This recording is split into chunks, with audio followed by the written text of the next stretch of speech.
médula ósea, los huesos largos, y el resto son los órganos periféricos. Esto se desarrolla ¿en dónde?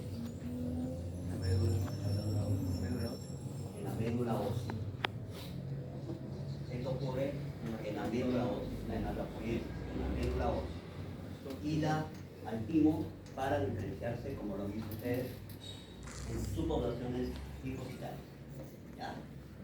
Ya sabemos cómo son los diferentes leucocitos que existen, las funciones que cumplen, eso lo tienen, y esto justamente, miren, cuando hay un proceso infeccioso,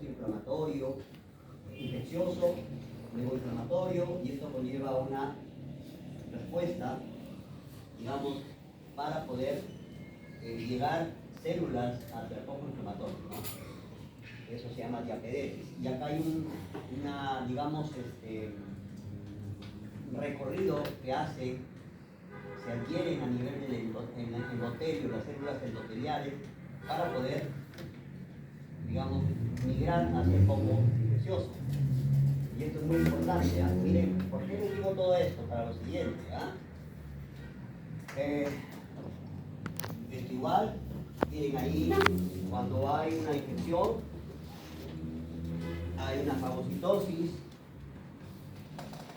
hay una inflamación, lo anterior diapositiva, hay la diapedesis, que es el recorrido de los elementos, digamos, de los leucocitos hacia el foco infeccioso, hay secreción de moléculas, una serie de moléculas, miren, como interleucinas, producción de proteínas de fase aguda, que tienen que ver con el proceso de la fiebre, vasodilatación, obviamente por el proceso de diapedesis, activación de una serie de moléculas, como ustedes, mediadores de inflamaciones, etcétera, moléculas, miren, moléculas, estamos hablando células acá, y el resto son moléculas que participan en un proceso infeccioso. ¿Ya?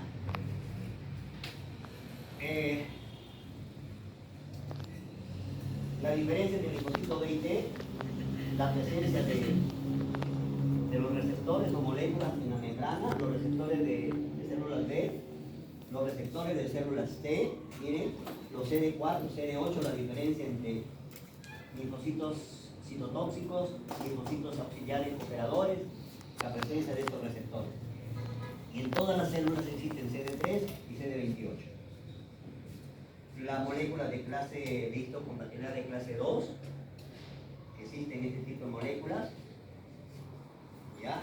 Y las funciones que cumplen. Miren la interacción que cumplen o las funciones que cumplen los linfocitos.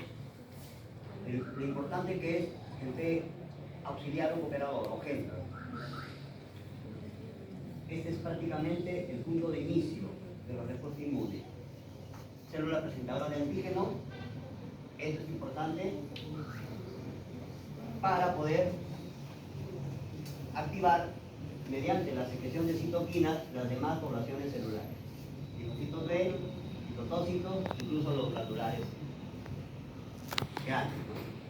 Que tienen que ver con producción de anticuerpos, presentación obviamente de antígenos, para que ocurra la activación de estas poblaciones celulares que tienen que ver con citotoxicidad. ¿De acuerdo? Ahora, miren la interacción que ocurre. O sea, a ver, ubiquémonos. ¿Quién es quién? Este viene a ser la célula presentadora de antígeno. Y este viene a ser el linfocito. Entonces, esa interacción que ocurre es, como ven ustedes acá, en participación de el complejo mayor de histocompatibilidad, que es cuando ingresa la bacteria. Acá hay un mecanismo de síntesis por la activación de genes para poder sintetizar esa molécula. Esta es una molécula, es una glucoproteína, ¿no? Que está en la membrana, y acá está el péptido, el peptito, y reacciona con el receptor de células T. Y moléculas, digamos, coestimuladoras o moléculas de campo maya, CD4, CD28, CD7, etc. Esta interacción molecular. La activación de los macrófagos por células C auxiliar. Un poquito más detallado. Cuando ocurre esta interacción, presentación, va a ocurrir, ¿qué cosa? La liberación de citoquinas o interleucinas, que son los que van a mediar y van a activar las diferentes poblaciones celulares. Por ejemplo, el factor de los interferones gamma, los factores de necrosis tumoral, que son sustancias que tienen que ver con los mecanismos de defensa.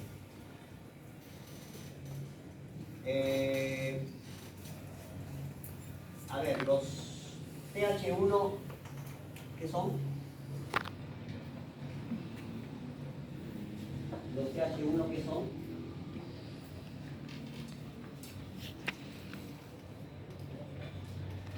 Hay dos poblaciones, TH2 y TH1.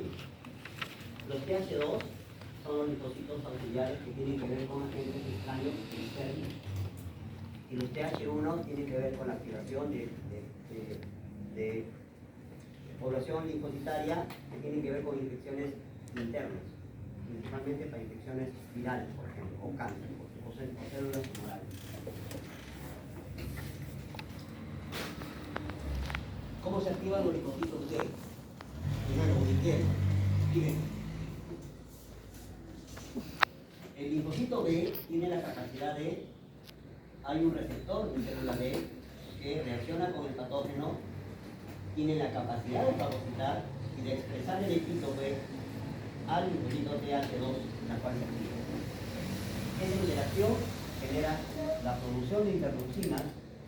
Fíjese, la inhibición, cuando hay la inhibición de la respuesta TH1, que, repito, para virus y células tumorales, en cambio aquí es para lo que son la activación de células externas, o agentes extraños externos, que es el TH2. Luego hemos visto los anticuerpos, ya hemos mencionado cómo es un anticuerpo, los tipos de anticuerpos que existen, y qué es la importancia es esto, para entender esto. Cuando hay una primera vez, cuando hay una primera infección, una respuesta primaria, o cuando hay un proceso infeccioso por primera vez, va a ocurrir una respuesta primaria. ¿Y qué cosa es una respuesta primaria?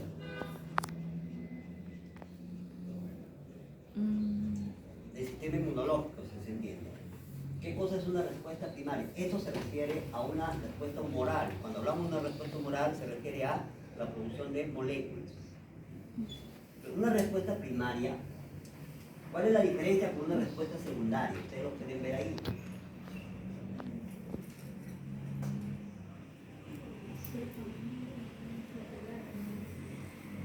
Es una primera reacción frente a un patógeno. Se entiende que para que esto se produzca, ¿qué significa? Esto correspondería a la respuesta inmune innata o adaptativa. La innata. Adaptativa, porque estamos hablando de inmunoglobulinas o anticuerpos. Ya corresponde a la adaptativa. Entonces significa que ya obviamente ha pasado por la respuesta inmune innata, por todas las barreras previas. Ha habido una presentación de antígeno, lo anterior, y lógicamente la activación de los linfocitos B, células plasmáticas, y se sintetizan las inmunoglobulinas. ¿Por qué primero se desarrolla la inmunoglobulina IgM? ¿Por qué? Que generalmente se da en los, digamos, en los primeros días, digamos, entre más o menos 7 a 14 días después de la infección es donde se sintetizan. Eso va a depender, miren, eso va a depender del periodo de incubación del patógeno. Cuando ingresa el patógeno, depende del patógeno, va a haber un periodo de incubación para que produzca daño. Pero la presencia del patógeno, así sea el periodo de incubación para que produzca daño, sea horas, días, meses o años, de todas maneras la presencia del patógeno va a desencadenar, obviamente la presencia de un agente extraño, de todas maneras va a desencadenar la activación de estos mecanismos de defensa. ¿Entiendes? Pero el proceso infeccioso, para que cause el daño, va a depender del patógeno. Pero eso no significa que los mecanismos de defensa van a esperar a que el patógeno, no, la presencia del patógeno ya induce a los mecanismos de defensa. Entonces, ¿por qué creen ustedes que primero se forma la inmunoglobulina IgM, se sintetiza la IgM y después la IgG? Si nosotros vemos que la diferencia entre lo que es inmunoglobulina IgG con respecto a la IgM,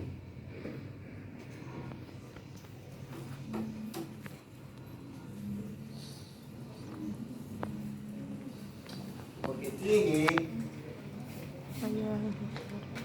sitios de unión al antígeno. Acá tienen 2 sitios de unión al antígeno, en cambio acá tienen 10 sitios de unión al antígeno.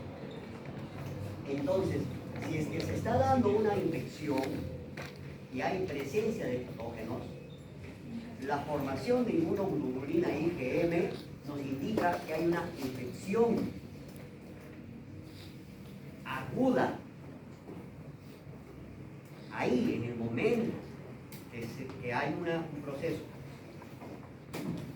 Y porque es obvio que hay una carga de agentes microbianos que se encuentran presentes ahí, entonces la idea de tener más sitios de unión al antígeno es porque para poder frenar en cierto modo la infección.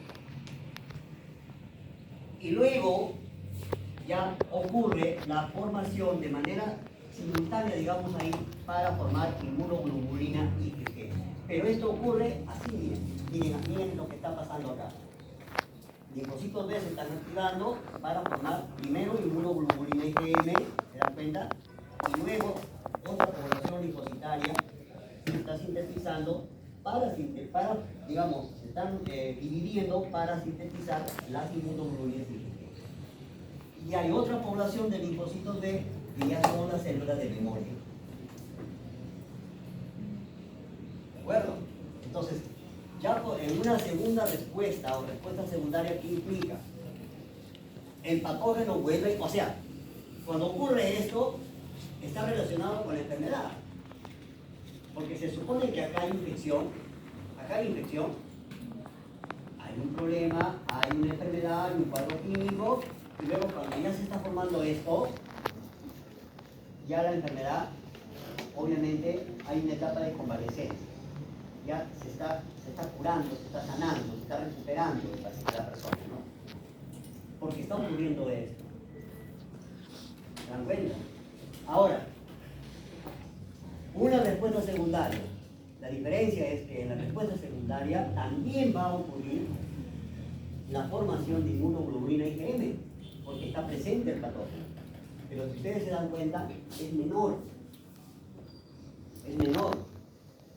Pero es mayor la producción de inmunoglobulina IgG, porque hay células de memoria que han prácticamente provocado la activación de los clones de las linfocitos B y células plasmáticas y también obviamente las células de memoria que aún quedan escondidas. Ese es nuestro repertorio linfocitario que tenemos, ¿no? ¿Ya? Entonces esa es la diferencia. Y obviamente la cantidad de inmunoglobulina IgG en una segunda respuesta es mayor. Pregunto, acá, ¿la persona se enfermará? ¿Habrá un cuadro clínico en esta segunda respuesta? ¿Habrá un cuadro clínico a diferencia de la primera respuesta, la respuesta primaria? ¿Habrá un cuadro clínico? ¿Tendrá manifestaciones de la enfermedad, características de la enfermedad? Dependiendo de la persona, puede ser leve o simple. Claro, no va a ser igual como en el caso de la primera. ¿Por qué? Porque ya esto nos protege contra el patógeno para que el patógeno pueda causar el daño. pueda provocar el daño. ¿De acuerdo? Ahora, otro aspecto importante es esto, ¿no? Acá miren, tendríamos a ver, miren, acá vamos a ver. Ustedes han escuchado la diferencia, a ver,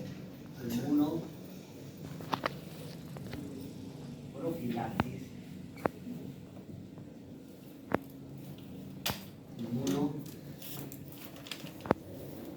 terapia.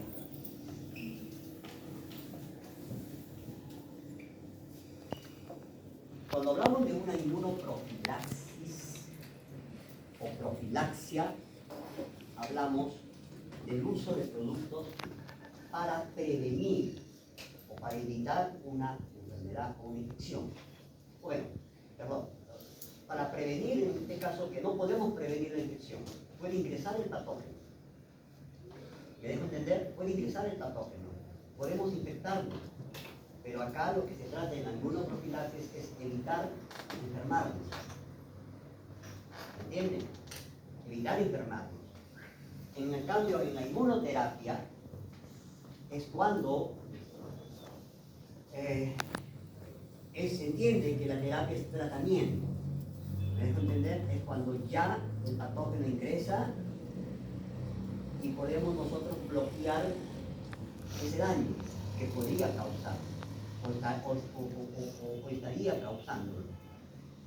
¿Ya? Entonces, ¿cuál es la diferencia entre una inmunidad activa con una inmunidad pasiva? Cuando hablamos de proceso infeccioso, cuando hablamos de un proceso infeccioso, cuando hablamos que el patógeno está en nosotros, está causándonos daño, ¿no? Está causándonos, pero a la vez está induciendo a los mecanismos de defensa, generando inmunidad, ¿no? Se están formando moléculas, células, se están activando, se está desarrollando, digamos, dentro de nosotros todos esos mecanismos de defensa. Cuando eso está ocurriendo, se está desarrollando una inmunidad activa dentro de nosotros. ¿Me entienden? ¿Por qué activa? Porque el patógeno va a pasar por las diferentes barreras, va a activar de manera, digamos, por fases, primero la inmunidad innata, luego la inmunidad adquirida, y luego al final se forma memoria y moléculas que son anticuerpos. ¿Me entienden? Y son los anticuerpos los que al final, y las células de memoria los que al final nos van a proteger. ¿Sí? ¿Me entienden? Eso se llama inmunidad activa. Entonces, dentro de la inmunidad activa, es el organismo que genera los anticuerpos. Pero hay diferencias en natural y artificial. Cada vez que nos enfermamos, nos infectamos y nos enfermamos, hablamos de una inmunidad activa natural. ¿Entienden? Y cada vez que nosotros nos hemos aplicado una vacuna o algún producto biológico, eso va a conllevar dentro de nosotros una inmunidad activa artificial. ¿Estamos? Esa es la diferencia. Y cuando hablamos de pasivo, el organismo adquiere anticuerpos específicos, adquiere, no lo genera, adquiere. Estamos hablando acá, aquí estamos hablando de los inmunosueros.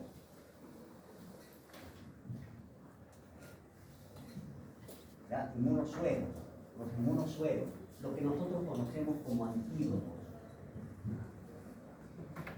Los antídotos. ¿Entienden? Los antídotos. Entonces acá, por ejemplo, tenemos, también hay natural y también hay artificial. Entonces, lo natural es, ahí tenemos una imagen, la leche materna, ¿Sí? Entonces, prácticamente en la leche se encuentran los anticuerpos de la madre que le está dando al niño. Dentro del embarazo, la madre que tiene anticuerpos le está pasando al niño sus anticuerpos a través, lógicamente, de la placenta, ¿no? De todo el sistema endotelial interno. ¿De acuerdo? Entonces, estamos hablando de anticuerpos ya previamente formados. En cambio, en lo artificial, justamente tiene que ver con esto. ¿No? Tiene que ver con esto. Son la seroterapia, o la seroterapia es un procedimiento, es un proceso, así como existe la vacunación, un procedimiento de utilizar, obviamente, vacunas que son productos biológicos. La seroterapia es un procedimiento en el cual utilizo productos biológicos que son inmunosueros o antídotos que tienen los anticuerpos previamente formados para poder aplicarlos en casos, digamos, que ocurra alguna situación.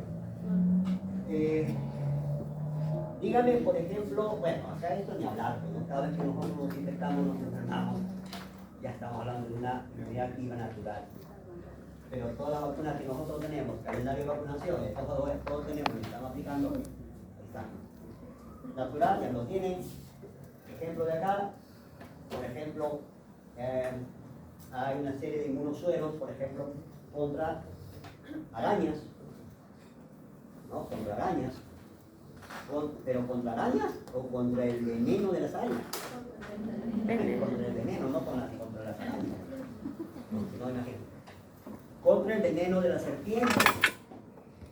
Contra el veneno de las serpientes. Alacranes, ¿sí? Que tienen veneno, producen veneno, pues se utiliza esos inmunosuelos o antídotos.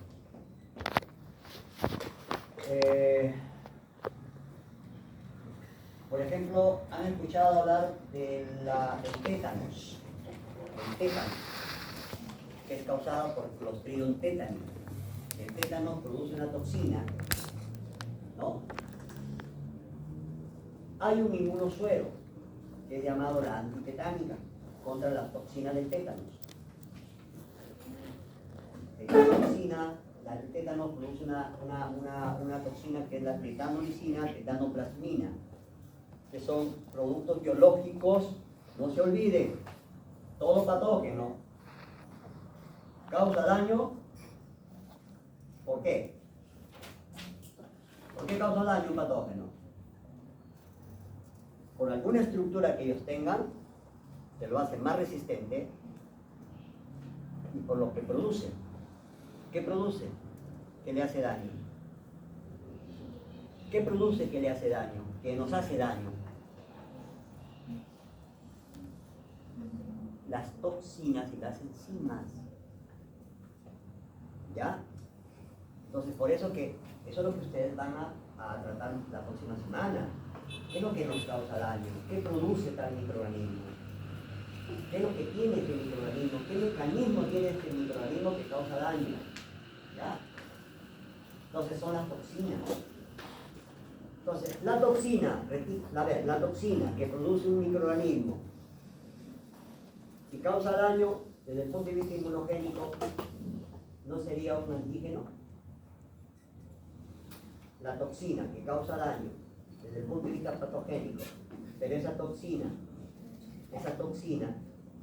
se puede utilizar para inducir la producción de anticuerpos desde el punto de vista inmunogénico. ¿Entienden? ¿Ya? Desde el punto de vista inmunogénico. Entonces, acá hay una situación de que si tú tienes una toxina, hay dos cosas: toxoide,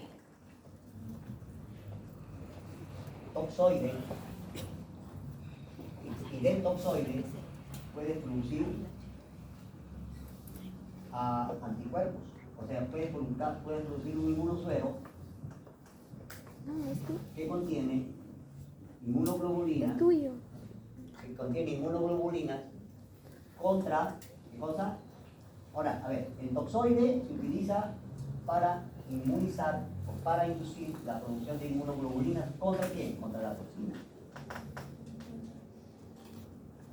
El toxoide es un producto biológico que no causa daño, pero sí estimula la respuesta inmune para producir anticuerpos, inmunosuero. Y ese inmunosuero se utiliza para producir, para neutralizar la toxina.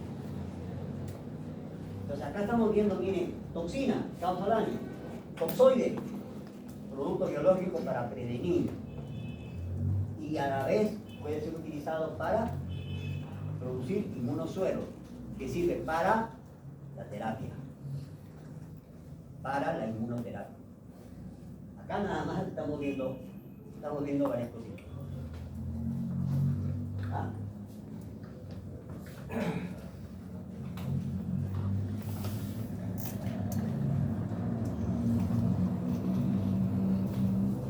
Ahora, miren, hasta acá todo lo que hemos visto es defensa. ¿Está bien? Son mecanismos de defensa, moleculares, celulares, innatos, adquiridos, defensa. ¿De acuerdo? Sin embargo, habíamos mencionado defensa contra quién? Contra moléculas extrañas, ¿correcto? Pero las moléculas extrañas pueden, en algunos casos, ser toleradas. Y cuando son toleradas, ¿qué pasa? Estamos hablando de una inmunodeficiencia. Ahora, ustedes dirán, inmunodeficiencia, pero ¿qué hablamos de una inmunodeficiencia? ¿Qué significa inmunodeficiencia?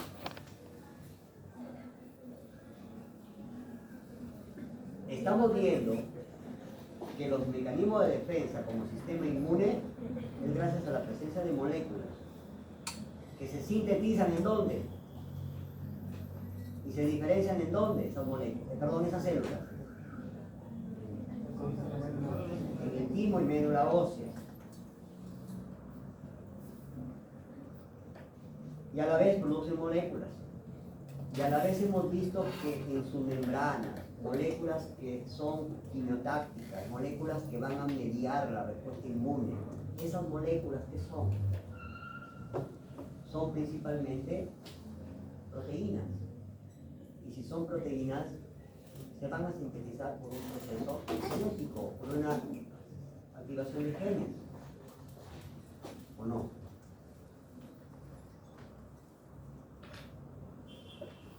Entonces, cuando hablamos de una inmunodeficiencia, ¿qué está fallando en el sistema inmune? Está fallando la inmunidad innata, está fallando la producción de monocitos, de macrófagos, está fallando la inmunidad adaptativa, no se está sintetizando los linfocitos adecuadamente. ¿Entienden? O sea, miren, pueden ocurrir muchos problemas dentro de la inmunidad. Y bueno, podemos decir que los problemas de inmunodeficiencia, incluso de autoinmunidad, cuando moléculas propias actúan sobre el mecanismo de defensa, actúa sobre ellos, estos son problemas, ojo, problemas que se presentan de un caso entre miles de personas. O sea, por justamente algún problema genético que tiene que ver con muchos factores genéticos, familiares, factores, digamos, de hábitos, edad, razas, una serie de problemas. Ahí vienen las enfermedades raras. ¿Han escuchado hablar de las enfermedades raras? Son enfermedades que muchas personas, no muchas, sino pocas personas, pero wow, son problemas bien bravos. Y lo otro es el asunto de la hipersensibilidad. es cuando ya hay una respuesta exagerada a los antígenos o a las moléculas extrañas que ingresan. Es una respuesta muy exagerada, y esa respuesta exagerada, si miren, si en la respuesta normal de los mecanismos de defensa, miren cuántas células y moléculas se activan, incluso que tienen mucho que ver con la producción de proteínas importantes en la respuesta aguda, por ejemplo, inducen fiebre, inducen malestar, y eso de ahí es producto de esa respuesta que hay dentro de nosotros. Y eso es normal, pero estamos hablando de una hipersensibilidad en la cual la respuesta sobrepasa el umbral normal. Y cuando sobrepasa el umbral normal, obviamente hay estragos y hay daños, incluso hasta muerte, hasta la muerte. Entonces es lo que vamos a hablar nosotros. Por lo tanto, traemos a colación lo que dije, ¿no? 3 sistemas que mantienen la homeostasis, el equilibrio interno de nosotros: sistema nervioso, sistema endocrino y sistema inmunitario. Gracias a esos sistemas que nosotros podemos ser, desde el punto de vista inmunológico, competentes, podemos tener, digamos, entre comillas, nuestros sistemas adecuados, ¿no? ¿Ya? Y por lo tanto, cuando hablamos de inmunodeficiencia, hablamos de las primarias y secundarias. Cuando hablamos de primarias, cuando baja la defensa, es un asunto genético. Y cuando hablamos de las inmunodeficiencias secundarias, es cuando ya hay una infección por algún patógeno. Por ejemplo, el VIH, ¿cierto? Este es un problema, digamos, secundario, no es propio normalmente. La mayoría de las enfermedades o inmunodeficiencias que existen son genéticas. ¿Me dejo entender? Son genéticas.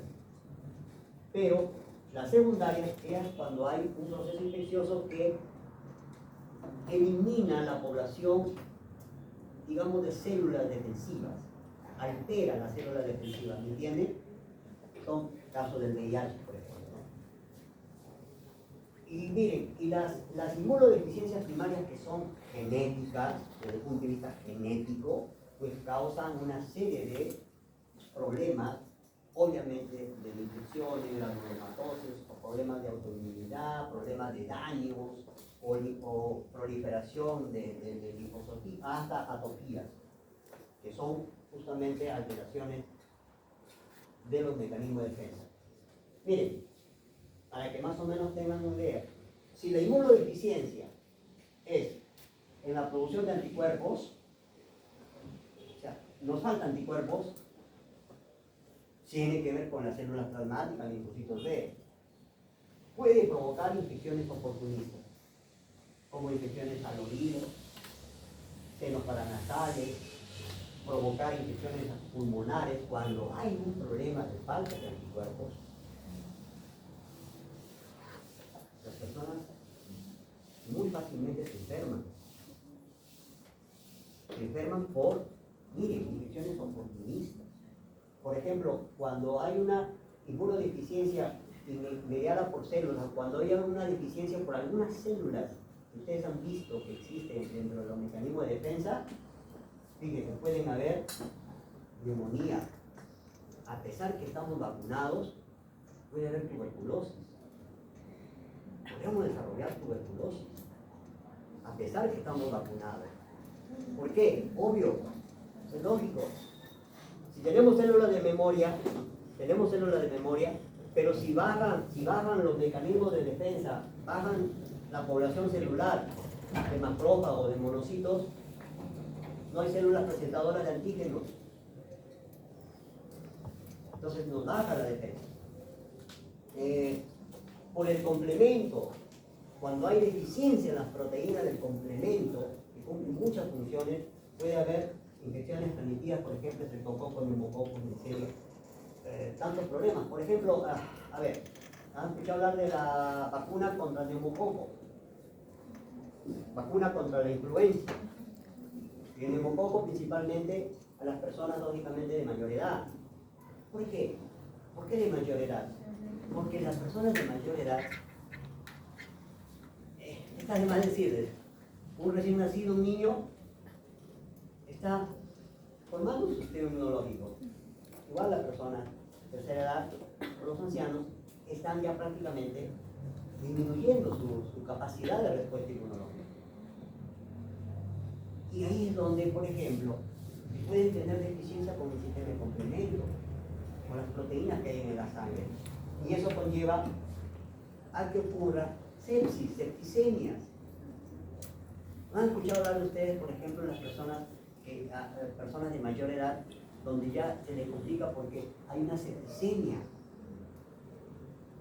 Si hay una septicemia, es una diseminación del patógeno en toda la sangre y va a causar obviamente daños mayores, porque ya no hay una respuesta normal que dejo entender entre la persona que es inmunocompetente.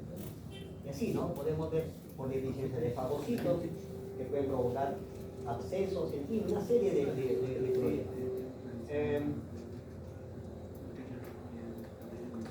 estas son algunas de las inmunodeficiencias combinadas severas, síndrome del linfocito desnudo. Miren, un problema, miren. Síndrome del linfocito desnudo. ¿Qué será eso? Síndrome de Winston-Aldrich, síndrome de George, etc. Síndrome de hiper-IgM. Hiper-IgM.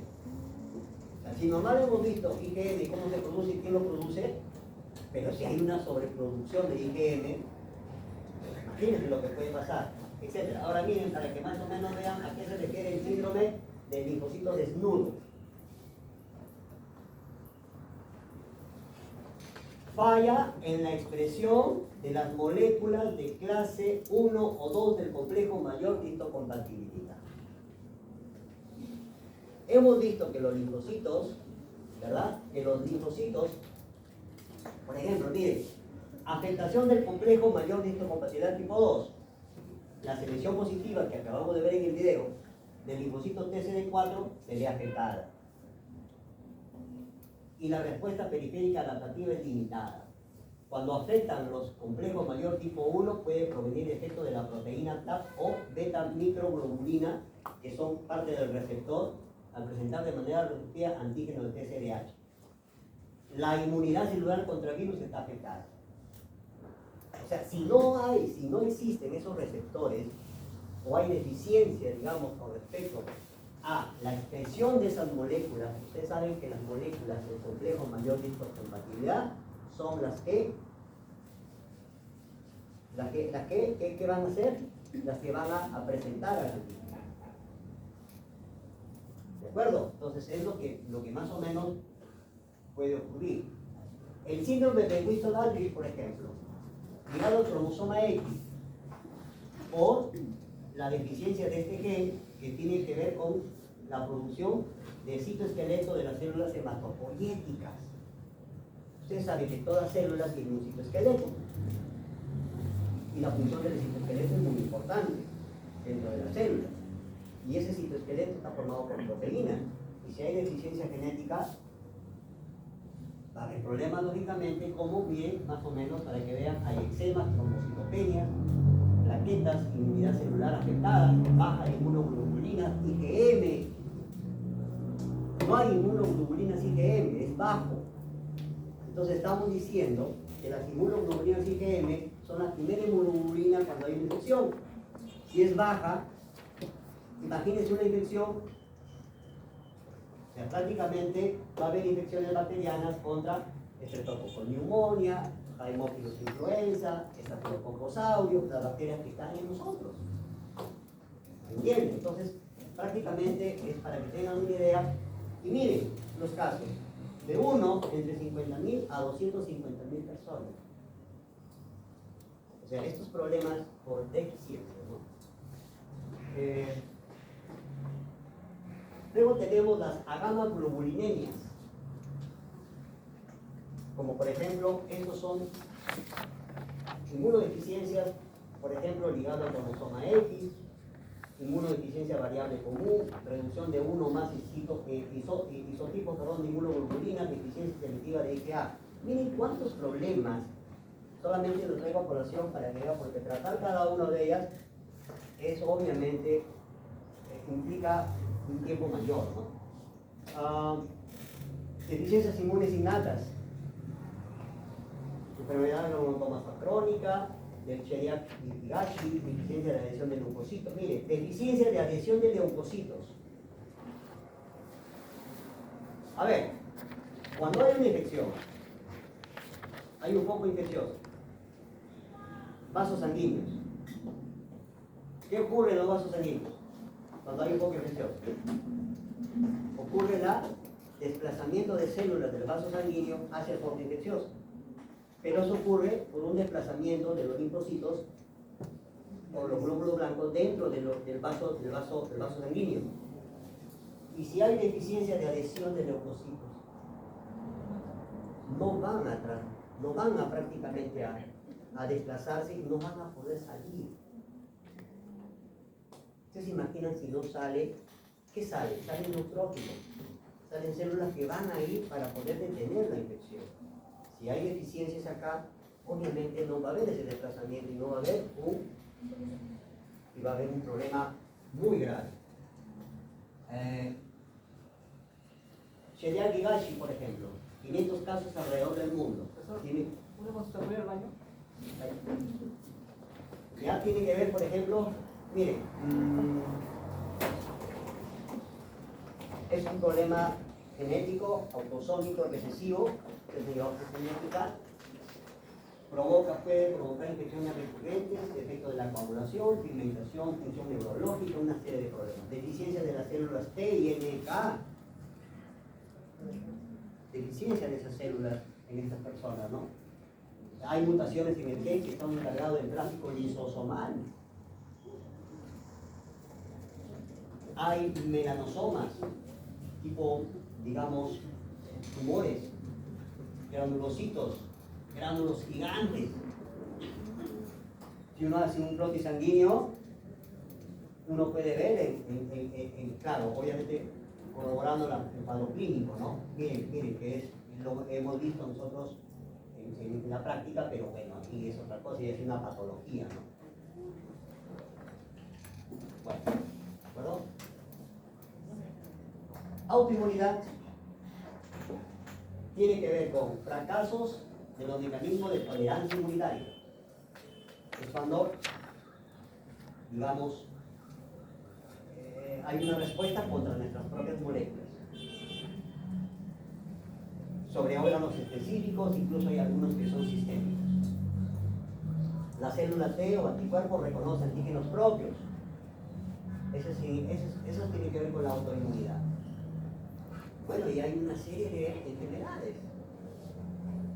Enfermedad de Addison, la anemia hemolítica autoinmune. Ustedes hablan, por ejemplo, la anemia hemolítica autoinmune, síndrome de Gaucher, por ejemplo, enfermedad grave, tiroiditis de Hashimoto, que tiene que ver con la inflamación de la tiroglobulina que hay en la tiroides. Es una proteína, la tiroglobulina, y sobre prácticamente tiene que ver. Acá están los efectores inmunes, miren. ¿Qué es lo que causan? ¿Quiénes son los que causan la formación de autoanticuerpos o células TH1? No se olviden que las células TH1 son las células que van a reconocer células afectadas en nuestro cuerpo y las van a destruir.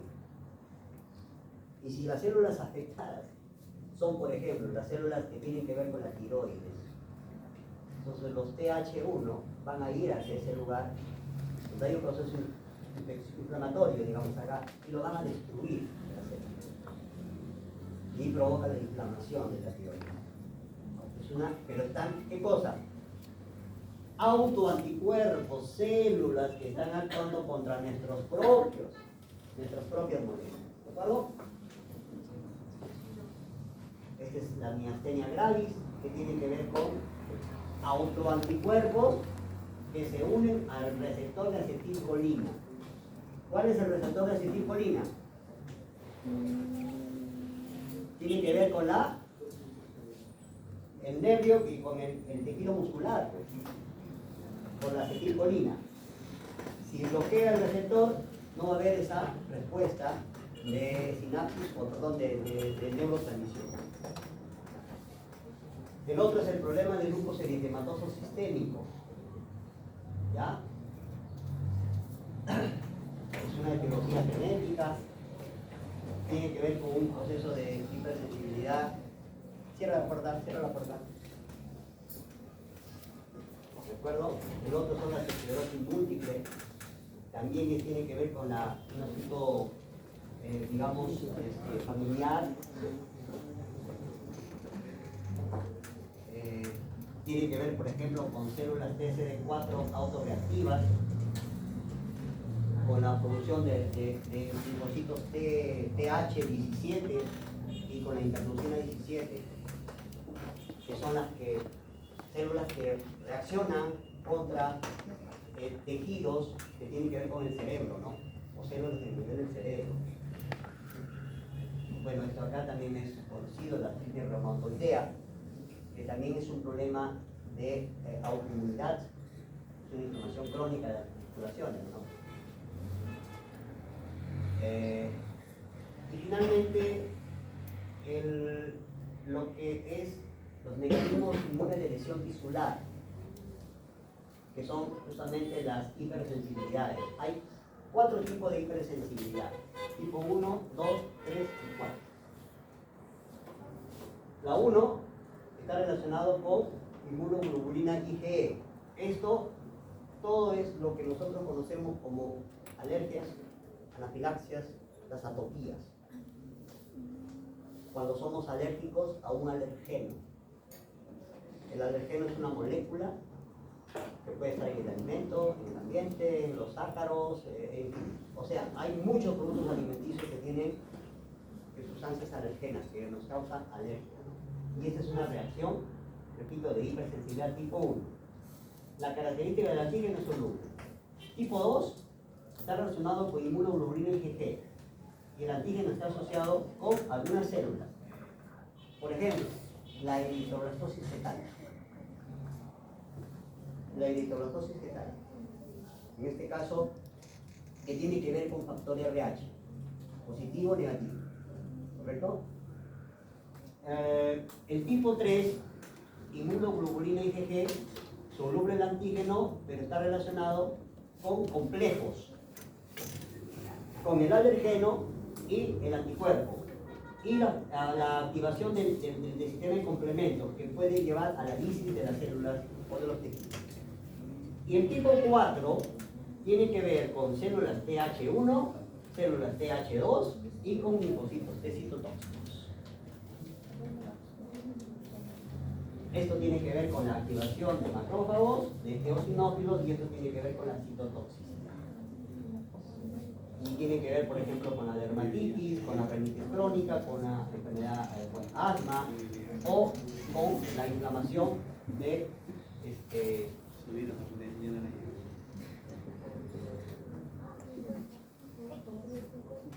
Profe, nos dices que sobre células, en este caso mastocitos, que derivan de los basófilos, tienen que ver con alergia.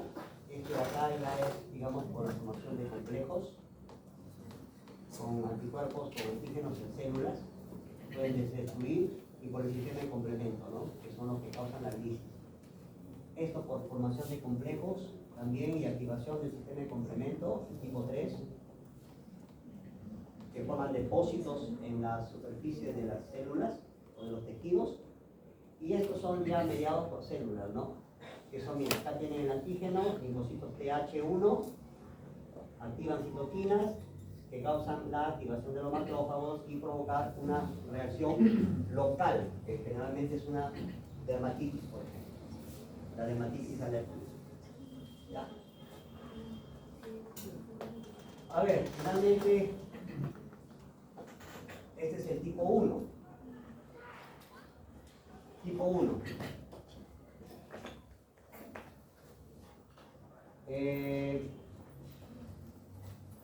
Cuando hablamos de el antígeno es un alergeno, y el alergeno puede ser un medicamento, un veneno de insecto, un antibiótico, una picadura de insecto. Picadura no, sino es lo que inyecta.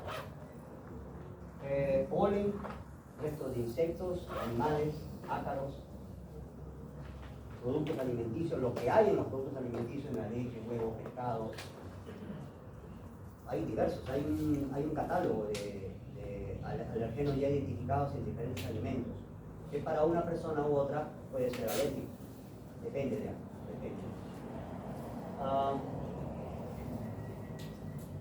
Bueno, esto es lo que provoca, por ejemplo, ¿no? Anafilaxis sistémica, inflamación local, rinitis alérgica, alergia alimentaria, etc. ¿Cuál es la diferencia entre atopía y anafilaxis? La atopía es local, el cuadro clínico es local, los síntomas son solamente locales. En cambio, en la anafilaxia sí es sistémico, y justamente provoca todos estos cuadros. Actúan sobre el músculo liso, los vasos sanguíneos, glándulas mucoides, etc. ¿Por qué? Porque hay sustancias que salen. Bueno, ¿cómo es el mecanismo realmente? Primero, el alergeno se une al antígeno, al anticuerpo linfocitos B. Hay una presentación, ¿sí? Hay producción de células de memoria, células plasmáticas y producción de inmunoglobulinas IgE. Estas inmunoglobulinas IgE se unen a células, a mastocitos, y esto se llama sensibilización. O sea, las personas que son alérgicas a algún alergeno tienen esto, ya han generado todo esto y tienen células sensibilizadas. Entonces, cuando se vuelven a poner en contacto con el alergeno, cuando vuelve el alergeno a ponerse en contacto con esa persona, como ya hay células sensibilizadas, el alergeno se une y ocurre la desgranulación. Y aquí ocurren sustancias, digamos, vasoactivas o histamina, prostaglandina, leucotrienos, una serie de moléculas que van a provocar todo el cuadro alérgico que ustedes, o de repente alguien lo tiene, ¿no? Entonces, lo único que acá es evitar el contacto del alergeno. O utilizar un tratamiento para bloquear los anticuerpos unidos a estas células cebadas o mastocitos. Es lo único, ¿no? Podemos evitar el contacto, digamos, de lo que le causa este cuadro. ¿Ya? Muy bien.